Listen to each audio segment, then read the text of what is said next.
नमस्कार। महर्षि दयानंद एक क्रांतिकारी देशभक्त, अभूतपूर्व योगी, उत्तम दार्शनिक, गंभीर चिंतक और समाज सुधारक थे। आज हम उनकी 200वीं जयंती मना रहे हैं और इस अवसर पर मैं आप सभी को कोटिशः बधाई देती हूँ। महर्षि दयानंद का व्यक्तित्व साधारण नहीं था। निश्चित रूप से जब हम उन्हें चिंतक भी कहते हैं, समाज सुधारक भी कहते हैं, दार्शनिक भी कहते हैं, शिक्षा शास्त्री भी कहते हैं और योगी भी कहते हैं, तो वह व्यक्तित्व कभी भी साधारण नहीं हो सकता। महर्षि दयानंद सरस्वती के जीवन से जुड़ी ऐसी तमाम चीजें हैं जो उन्हें श्रेष्ठ से श्रेष्ठतम की ओर ले जाती हैं। महर्षि दयानंद जी का जन्म 12 फरवरी 1824 में गुजरात के काठियावाड़ नामक स्थान पर हुआ था। एक समृद्ध परिवार में इनका जन्म हुआ था। माता पिता धार्मिक प्रवृत्ति के थे, लेकिन 3 घटनाओं ने इनके जीवन में वैराग्य उत्पन्न कर दिया। आप भी जानना चाहेंगे ऐसी कौन सी 3 घटनाएं थी। कुछ एक से तो हम सब परिचित हैं, कुछ एक से अनभिज्ञ हैं। तो आइए शुरू करते हैं। सबसे पहले उनके जीवन में शिवरात्रि के दिन एक घटना घटी जब उन्होंने देखा शिवलिंग पर चूहा घूम रहा है और जो प्रसाद चढ़ाया गया परिवार के द्वारा वो खा रहा है। तो उनके मन में एक बाल सुलभ मन में ये प्रश्न आया कि जो ईश्वर, जो शिव जिसकी हम उपासना कर रहे हैं, यदि एक चूहे से अपनी रक्षा नहीं कर सकता तो वो हम सबकी क्या रक्षा करेगा। तो प्रश्न उठा, आखिर ईश्वर कौन है।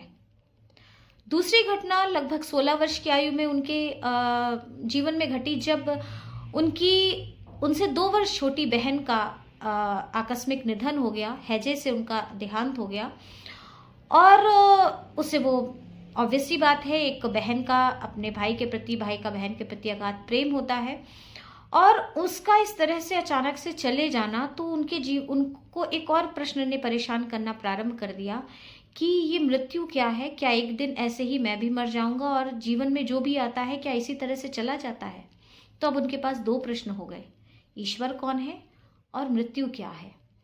तीसरा और अंतिम भाव उनके अंदर तब उठा जब 19 वर्ष की अवस्था में उनके चाचा जी का देहांत हुआ। चाचा जी मूलशंकर से बहुत ही प्रेम करते थे। बचपन का नाम उनका मूलशंकर ही था और मूलशंकर से वो बहुत ही प्रेम करते थे और एक लंबी बीमारी के बाद उनका भी देहांत हुआ। अब उनके मन में आया, मृत्यु का प्रश्न पहले ही था, अब उनके मन में आया कि आखिर ये सब क्यों है, सत्य क्या है, वास्तविकता क्या है। अब उनको ये सारे प्रश्न, ईश्वर क्या है, ईश्वर कौन है, मृत्यु क्या है, सत्य क्या है, ये सारे प्रश्न उन्हें परेशान करने लगे और कहीं ना कहीं उनके मन में तीव्र उत्कंठा उत्पन्न होती चली गई कि मैं इन प्रश्नों का उत्तर कहाँ ढूंढूं, कैसे ढूंढूं। क्योंकि अभी तक तो वो जिसे शिव समझ रहे थे और अभी तक जिस ईश्वर की उपासना वो कर रहे थे, अब उनका उससे मोह भंग हो चुका था। 22 वर्ष की अवस्था में उन्होंने गृह त्याग कर दिया।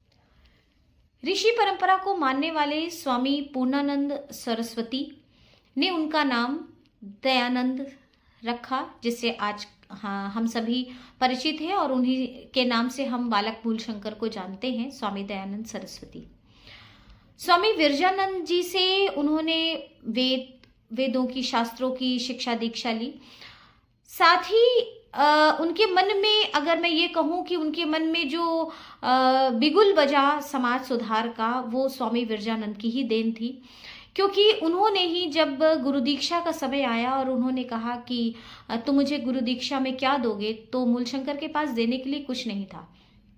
तब उन्होंने कहा, उनके गुरु ने उनसे कहा कि तुम्हारा जो तुम इस धरती पर आए हो, तुम किसी साधारण काम के लिए नहीं आए हो, तुम्हें इस समाज को सुधारने का काम करना है। ये समाज एक पाखंड और आडंबर में बंधता चला जा रहा है, लिप्त होता चला जा रहा है। लोग वास्तविकता भूल गए हैं, सत्य को जानते नहीं हैं, वेद की ओर देखते नहीं हैं, वेद विमुख होते चले जा रहे हैं, वेद विरुद्ध होते चले जा रहे हैं। तो अब आज समय आ गया है जब तुम पूरे भारतवर्ष में वेद का डंका बजाओ, लोगों को वेद की ओर लौटने का नारा दो, लोगों को एक बार फिर से अपने उस सनातन परंपरा को पहचानने के योग्य बनाओ, उन सनातन मूल्यों से परिचित कराओ, क्योंकि यहाँ पर अब सब कुछ खत्म होता हुआ सा दिख रहा है। स्वामी दयानंद तो बस इसी इंतजार में थे। उन्हें अपने गुरु की ये बात बहुत अच्छी लगी और निकल पड़े वो समाज सुधार करने के लिए। छुआछूत, बाल विवाह, दहेज प्रथा, स्त्रियों का शिक्षा न ग्रहण करना, जाति, ऐसी तमाम सारी चीज़ें थी जो दयानंद के मन को भाती नहीं थी। और वो हमेशा ये प्रयास करते थे कि मैं क्या करूं और कैसे करूं कि हमारा देश इन सारी चीज़ों से ऊपर उठ करके आ जाए। निडरता तो उनमें कूट कूट करके भरी हुई थी। एक बार की बात है कि जब वो किसी व्याख्यान में बोलने जा रहे थे तो बोलने से पहले उन्होंने मंगलाचरण किया, मंत्रोच्चारण किया। तो उस अंग्रेज ने पूछा कि स्वामी जी, ये जो आप मंत्र उच्चारण करते हैं इसमें हम लोगों के लिए भी आप प्रार्थना करते हैं, क्योंकि आप तो संपूर्ण विश्व के कल्याण की बात करते हैं। और उस अंग्रेज को यही था भी कि अगर मैंने पूछा तो स्वामी जी यही कहेंगे, हाँ मैंने संपूर्ण विश्व के कल्याण की बात कही। लेकिन स्वामी जी ने ऐसा कुछ नहीं कहा। उन्होंने कहा कि मैंने कल्याण की बात करी और मैंने भारतवर्ष के कल्याण की बात की, और मैंने अपने ईश्वर से ये मांगा कि जितनी जल्दी हो इन अंग्रेजों का यहाँ से समूल नष्ट हो जाए और हमारा भारतवर्ष स्वतंत्र हो जाए। ये निडरता थी उनकी। उनका व्यक्तित्व साधारण व्यक्तित्व नहीं था। यह बात अलग है कि अभी हम उनके व्यक्तित्व से पूरी तरीके से परिचित हो ही नहीं पाए हैं। ना तो हमें कभी पाठ्यक्रम में पढ़ाया गया, ना तो हमने कभी जानने की कोशिश करी। अब आज 200वां जन्मदिन मनाते हुए चलिए इस भूल को सुधार करते हैं। स्वामी दयानंद जी ने वेद की ओर लौटने का नारा दिया। उन्होंने कहा कि जिस ईश्वर की हम पूजा करते हैं, जिस छुआछूत की हम बात करते हैं, जाति वर्ण की बात करते हैं, वर्ण व्यवस्था की बात करते हैं, स्त्रियों को वेद न पढ़ने देने की बात करते हैं, दरअसल ये सारी बातें तो वेद विरुद्ध हैं। और उन्होंने सामान्य लोगों का ध्यान इस ओर आकृष्ट किया कि उन वेद विरुद्ध होने वाली जो बातें हैं, जिन कर्मकांडों को हम करते हैं, एक्चुअल में तो वो सही है ही नहीं। धीरे धीरे उनका ये जो धर्म था, उनका ये जो दर्शन था, लोगों को पसंद आने लगा। और न सिर्फ पसंद आने लगा बल्कि लोग ये सोचने के लिए मजबूर हो गए। ये बात अलग थी कि वो एक देशभक्ति का भी दौर चल रहा था। वह समय बहुत कठिन था, देश अपनी स्वतंत्रता को प्राप्त करने के लिए कसमसा रहा था। लेकिन स्वामी जी ने तो अलग ही हट कर रखी थी। उनकी हट थी, उनकी जिद थी कि भारतवर्ष को वेदों से परिचित कराया जाए। भारतवर्ष में ये छुआछूत, अस्पृश्यता, बाल विवाह, सती प्रथा, ये सारी कुरीतियां जो है इसको जड़ से निकाल करके फेंका जाए।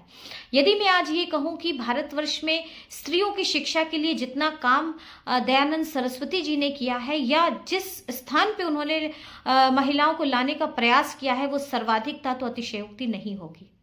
आपको ये भी जान करके आश्चर्य होगा कि सबसे पहले स्वाधीनता की जो बात कही थी, जो बाद में बाल गंगाधर तिलक जी ने अपना एक नारा बना लिया था, उसकी सर्वप्रथम बात महर्षि दयानंद सरस्वती जी ने ही कही थी। देशभक्ति भी उनके अंदर कूट कूट करके भरी हुई थी। राम प्रसाद बिस्मिल हो या भगत सिंह, सभी ने एक मत से उनके समर्थन में, उनके सहयोग में और उनके अंडर काम करने का न सिर्फ काम किया था, बल्कि उनकी एक एक बात को अक्षरशः स्वीकार भी किया था। ये आज हमारा दुर्भाग्य है कि हम स्वामी जी के कही बातों को न सिर्फ समझ पा रहे हैं, बल्कि हम उस ओर देखते भी नहीं है, हम जानते भी नहीं है। क्यों? क्योंकि हम तो आर्य समाज को या आर्य समाजियों को कुछ अलग ही दृष्टि से देखते हैं। 10 अप्रैल 1875 को स्वामी जी ने मुंबई में आर्य समाज की स्थापना करी। आर्य समाज, आर्य अर्थात श्रेष्ठ, श्रेष्ठ लोगों का समाज, श्रेष्ठ सोच का समाज, श्रेष्ठ कर्म करने वालों का समाज। ऐसे समाज की कल्पना स्वामी जी ने करी थी आर्य समाज की स्थापना करके। मूर्ति पूजा की बात वो नहीं करते थे। क्यों नहीं करते थे? क्योंकि वेद विरुद्ध है मूर्ति पूजा, इसलिए वो सिरे से इसका खंडन करते थे। और उन्होंने हर शास्त्रार्थ में हर उस व्यक्ति को पराजित किया जिसने भी इस प्रकार की बात कही।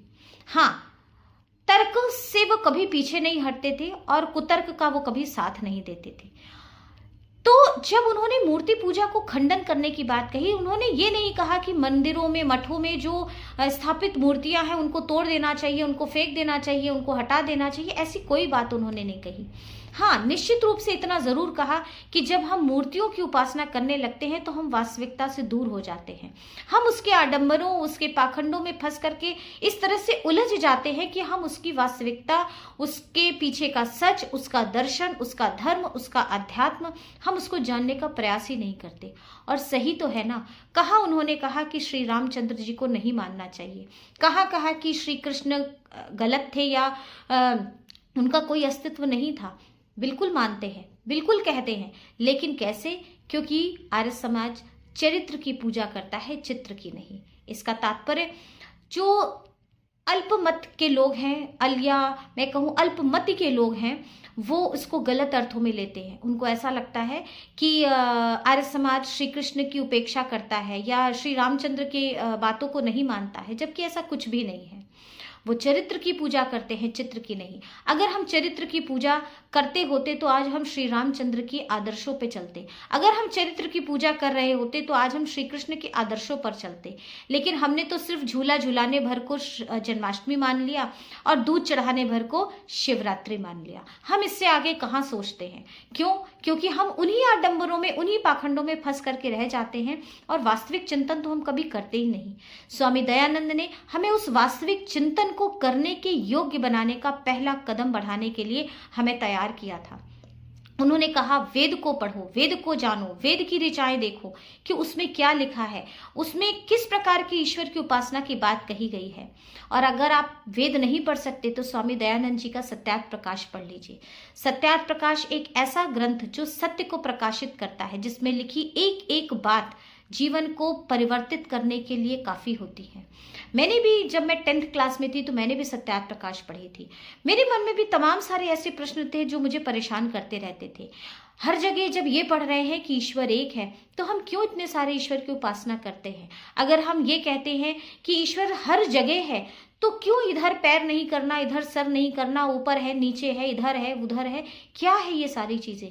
और इन सब चीजों से परेशान होकर के जब मेरे हाथ में सत्यार्थ प्रकाश आई, मेरी आध्यात्मिक गुरु मेरी माँ ने जब मेरे हाथ में सत्यार्थ प्रकाश रखी, तो बहुत सारी ऐसी चीजें थी उसमें जो मुझे समझ में नहीं आ रही थी, क्योंकि उस समय ना तो मेरे पास इतनी परिपक्वता थी, ना तो इतनी समझ थी। लेकिन उन्होंने मुझे इसके सारे समोल्लासों से परिचित कराया, जिसको हम लोग चैप्टर्स कहते हैं, 14 चैप्टर्स कहते हैं। उसमें ये जो 14 अध्याय है उसे समोल्लास के नाम से जाना गया। समोल्लास अर्थात सम उल्लास। हर एक अध्याय को पढ़ने से समान उल्लास की प्राप्ति होती है। ऐसी कोई भी बात, ऐसी कोई भी विचार, ऐसी कोई भी तथ्य नहीं है जो सत्यार्थ प्रकाश में ना लिखा हो। चाहे ईश्वर के नामों की बात हो, चाहे हम क्या खाएं और क्या ना खाएं, भक्ष्य और अभक्ष्य की बात हो, हमारा आचरण कैसा हो, हमारा व्यवहार कैसा हो, एक राजा गलती करे, एक त्रुटि करे तो उसका क्या दंड होना चाहिए, राज्य की व्यवस्था क्या होनी चाहिए, ईसाई धर्म में ईश्वर के लिए क्या लिखा है, मोहम्मदन्स में ईश्वर के लिए क्या लिखा है, कुरान में क्या लिखा है, ये सारी चीजों की विस्तृत व्याख्या, गृहस्थ जीवन कैसा होना चाहिए, एक विद्यार्थी का जीवन कैसा होना चाहिए, एक राजा का जीवन कैसा होना चाहिए, इन सभी चीजों पर उन्होंने विस्तृत रूप से प्रकाश डाला है। तो ये हमारे और आपके अंदर ये उत्कंठा होनी चाहिए कि अगर हम किसी का जन्म दिवस मनाते हैं तो हम उसके चरित्र को पढ़ें, उसके चित्र तक ही सीमित ना रहे। इसका विरोध करते थे स्वामी दयानंद सरस्वती। उसी तरीके से इनके एक प्रबल समर्थक और सहयोगी रहे हंसराज जी। उन्होंने दयानंद एंग्लो वैदिक जो कॉलेजेस की नींव डाली, जिससे आज हम सभी लोग परिचित हैं। हजारों शाखाएं भारतवर्ष में काम कर रही हैं। और तब तो बिल्कुल एक अलग ही तरीके का उनकी पताका लहरा गई, जहां पर उन्होंने छुआछूत पे काम किया, स्त्री शिक्षा पे काम किया, बच्चों को शिक्षा देने पर काम किया। और इन सब से ऊपर उठ करके जहां पर वो कहते थे कि अज्ञानी होना गलत नहीं है, लेकिन अज्ञानी बने रहना गलत है।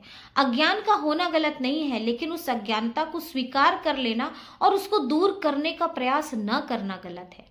तो स्वामी दयानंद जी ने यह भी कहा कि जब मेरी मृत्यु हो जाए तो मेरी अस्थियों को छिप करके कहीं गाड़ देना, और मुझे और मेरे चित्र पर माला मत पहनाना, नहीं तो ये मूर्ख लोग मेरी चित्र की भी उपासना करने लगेंगे। लेकिन आप ये बात नहीं जानते। तो अब समय आ गया है कि हम न सिर्फ जाने बल्कि खुद भी समझें और बच्चों को भी उनके चरित्र से, उनके उस उस व्यक्तित्व से परिचित कराएं जो उन्हें महान की श्रेणी में ला करके खड़ा करता है। तो आइए आज ये संकल्प लेते हैं, ये प्रॉमिस करते हैं एक दूसरे से, ये संकल्प लेते हैं कि हम किसी को जब गिफ्ट देते हैं, बच्चों को गिफ्ट देते हैं, उनका बर्थडे आता है, या किसी और को जब हम कोई गिफ्ट देते हैं तो हम उन्हें एक सत्याग्रह प्रकाश भी गिफ्ट कर सकते हैं। और तो और मैं कभी नहीं कहती कि आप इस वीडियो को शेयर करिएगा या सब्सक्राइब करिएगा या लाइक करिएगा, लेकिन आज कहती हूँ। आज इसलिए कहती हूँ क्योंकि आज समय आ गया है कि अब हमारे घर के बच्चे, हमारे विद्यार्थी, सभी लोग उस व्यक्तित्व से परिचित हो। स्वामी दयानंद सरस्वती ही क्यों, बल्कि जितने भी ऐसे जन्म दिवस होते हैं जो महान पुरुषों के होते हैं, उन सब पर हमारा ये प्रयास होना चाहिए कि हम सभी उनके चरित्रों से परिचित हों। तो आज इसकी शुरुआत करते हैं। इस वीडियो को पसंद आया हो तो लाइक करिएगा, सब्सक्राइब करिएगा और शेयर तो बिल्कुल करिएगा, ज़रूर करिएगा। अपने बच्चों को दिखाइएगा, विद्यार्थियों को दिखाइएगा, जिससे थोड़ा बहुत तो हम आज उनके प्रति अपने श्रद्धा सुमन अर्पित कर ही सके। उम्मीद करती हूँ कि वीडियो आपको पसंद आई होगी। मिलती हूँ फिर कभी किसी नए विषय के साथ। तब तक के लिए एक बार फिर से आप सभी को स्वामी दयानंद सरस्वती जी के जन्म दिवस की बहुत बहुत बधाई। धन्यवाद।